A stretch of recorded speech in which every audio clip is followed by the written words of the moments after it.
Fox 5 Storm Team Meteorologist Jonathan Stacey with you here with another severe thunderstorm warning that is in effect for Clay County, North Carolina. That also includes Monroe and Cherokee counties that lie just to the west there. You can see the blinking box, but I do want to show you before we zoom in those counties that were just in and along and to the east of I-75, Murray-Whitfield counties along with Catoosa. You're no longer under a severe thunderstorm warning despite the fact that heavy rains continue to pour over the area. But if you're in Clay County, North Carolina, you are getting some nasty storms right now that have just fell to the south of Highway 64 out of Hayesville, now moving over Lake Chattooga into Towns County, Georgia. But look what is out to the west there. It is going to close in on your neighborhoods that are farther to the south and to the east as we go through the next hour. In fact, this cluster of storms could bear with it some small pockets of hail, but the most potent storm characteristic that I'm concerned about are damaging wind gusts into Young Harris by the top of the hour, Track Rock by 7:01, into Hiawassee by 7:05, Brasstown Bald 7:07. In fact, I'll take you there. And what you are seeing in the distance is that smaller storm that's moving over Lake Chattooga. Then there is an even larger wall of water that is taking aim on Murray and Whitfield counties as we get deeper into the hour. But also these counties here, Clay County, North Carolina, Towns and Union County, the ones of greatest concern for severe storms as we go through the next hour, hour and a half. Once again, these are the counties here that are shaded in yellow that are in and under that severe thunderstorm watch until 10 o'clock tonight. From Rabun County, that's the northeast corner, going all the way up to Dade County. Even if you've got storm activity over the past hour, hour and a half, I think there's still more to come. Even some storms moving in from North Alabama. They're joining forces and a line of clustered storms moves in and it impacts the metro at the top of the 10 o'clock hour. It looks like we could be dealing with storms into the wee hours of Tuesday morning. Of course, I'll be tracking it all on Fox Local and right here on the News at 10. All right, Jonathan, thanks. It has been nearly 30 years since rapper Tupac Shakur was shot and killed in Las Vegas. Now a man connected to the murder is standing trial. The rap legend was killed in a drive-by shooting in 1996. Tupac's murder has gone unsolved for decades, but police revived the investigation in 2019 after a former gang leader, Dwayne Kef D. Davis, released a tell-all book. Davis was then arrested in 2023 and accused of orchestrating Shakur's killing. If Davis is convicted, he could face life in prison. Opening arguments in the federal trial against Meta begin tomorrow, and if convicted, the company could be fined for its entire market value. The social media giant has pushed back against allegations it addicted young users and ignored a growing mental health crisis sparked by the overuse of its products. 29 states have sued the company. This is the first consolidated federal case.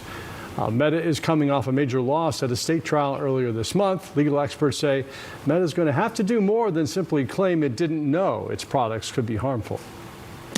It's been a tale of two halves for one Atlanta Brave who struggled before the All-Star break, but has turned it around since. Kelly Price has that story next in Fox 5 Sports. And tonight on The Pulse, people are sharing the status symbols now considered cringe or a waste of money, like ringback tones. I don't even know what that is. And a giant designer logo on everything. You can join the conversation now by scanning the QR code on your screen there. Well, after a preseason opener to forget, a sight for sore eyes out in Flowery Branch today. Safeties Jesse Bates and Xavier Watts back on the practice field for the Falcons in a limited capacity, but the list of non-participants was really long. Jake Matthews, Avion Terrell, Divine Diablo, Deshaun Hand, and Braylon Trice among them. Kevin Stefanski and company are looking forward to joint practices where the starters will get their work this week, not playing in that second preseason contest on Saturday. Our Georgia Chambers has more from the Branch. We were just intentional coming out, starting with energy. I feel like we did that today, came out, and we're working in the right direction. Georgia native Cam Sample is one of the latest additions to the Falcons defense. He says the Falcons have responded well after Friday's preseason loss, and they're looking forward to joint practices this week with the Colts. We get work against each other all the time, but you always want to test your sword against guys around the league, because we go against these guys every day, so it's kind of easier to pick up on tendencies and stuff, but you play a different opponent every week, so it's good to kind of see a new face out there and put a helmet on someone in a different color jersey. It gives us the ability in the preseason, just like we do in the regular season, to scout our opponent a little bit more. As we're also, evaluating each other. Evaluating the offense as an opponent is good. Joint practices and it also gives us, just an extra leg up in the game as well. Head coach Kevin Stefanski says there's different ways to approaching joint practices. For the Falcons, it boiled down to Coach Stefanski having a good relationship with Colts head coach Shane Steichen. They are a schematically different team, and they won't play each other this season. Our focus will be continuing to get ready for this season and not getting too far ahead of ourselves. We want to be where our feet are, try and improve on some of the small things that we identify as coaches and correct them this week, and then looking forward to a really good work week, this practice and those 2 days, versus the Colts. Coach Stefanski says they're evaluating everything this preseason, not just the 3 preseason games. The Falcons starters won't see the field on Saturday, so the 2 joint practices will be a big benchmark for the Falcons as they determine success this preseason. In Flowery Branch, I'm Georgia Chambers, Fox 5 Sports. And another area that's going to be a focal point for some of those evaluations, edge rushing depth. After losing Jalen Walker to a torn ACL this camp, the Falcons also learned the fate of James Pierce Jr. this week in an 8-game suspension in the regular season, which would have him returning for the Madrid game in November. Pierce declined to speak with media today in Flowery Branch, but those around him say he's been handling his business. I'm very comfortable in us sticking to this process, including what the league is doing in this case, and I'll make sure that we're in total compliance with those type of things. I think James, for his part on this football team, has done everything that I've asked him to do, everything that his coaches have asked him to do, and we'll just continue to follow the protocols, follow everything that's in place. Yeah, that's one thing that I can say is, James has been a great teammate. He's approached practice every day, with a great attitude, great effort in practice. He's very attentive in meetings. So, from what I can say about James is, he's definitely, came to work every day, with a good mindset. Meantime, the Braves embarked today on a 7-game Midwest road swing, now 19-10 since the All-Star break, second best record in baseball in that span. In yesterday's win, Austin Riley hit a single and a double, part of an 8 extra base hit August, despite only playing 14 games so far this month. It's also part of a second half kind of resurgence for Riley, who has 16 RBIs and 6 homers in the 29 games since the All-Star break. Walt Weiss says that it's safe to say Austin Riley's back. Look at his numbers since the break.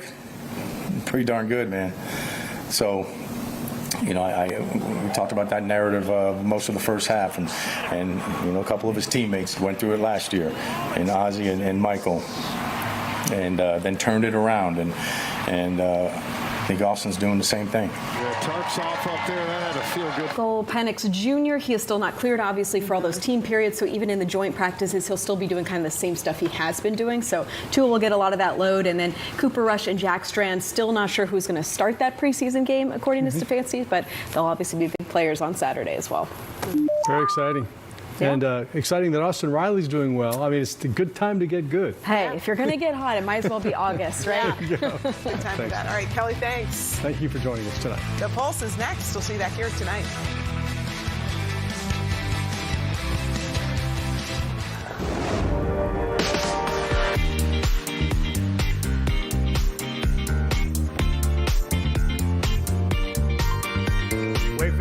Wait for the walk-on. Here she comes, ladies and gentlemen. From one studio to the other, Kelly Price. And in heels, might I add. Now that's what I call. Welcome to the learn how to run in these. Welcome, everybody. I'm Tom Haines. And I'm Christine Spiro, joined by Ariel Onstad. And Kelly, welcome again. Let's go beyond the headlines. Take a look at the stories that have you talking on this Monday night. Tonight, people are sharing the status symbols they consider now to be worthless. Oh. Most of us have that one kitchen drawer. Yeah. Maybe you have 2 or 3. Wait, did you guys film my kitchen drawer? Yeah. We got permission to come in. Most of us have a drawer that looks like this. That's a complete black hole for random stuff. What actually goes in these things? And social media has transformed the way many Americans are cooking. But first, we're hearing from the now former Waffle House worker who recently told TMZ he was fired after going viral for rapping a song about the iconic Atlanta-based food chain known Only in Atlanta. as rock star Right. Riley. Okay, there he is. He not only laid down the track, but also shot a music video inside of a Waffle House kitchen. Got thousands of views, but Riley says after showing up for his shift last Friday, he was fired from the Sandy Springs location. Here he is before his termination, speaking with TMZ about fans calling for Waffle House to use his songs in a commercial. I'm not gonna lie, if that opportunity came, I would love to do it, hands down. I love Waffle House. Like that's my thing. That was my very first job when I was a kid. So I have a whole tape put together specifically for Waffle House.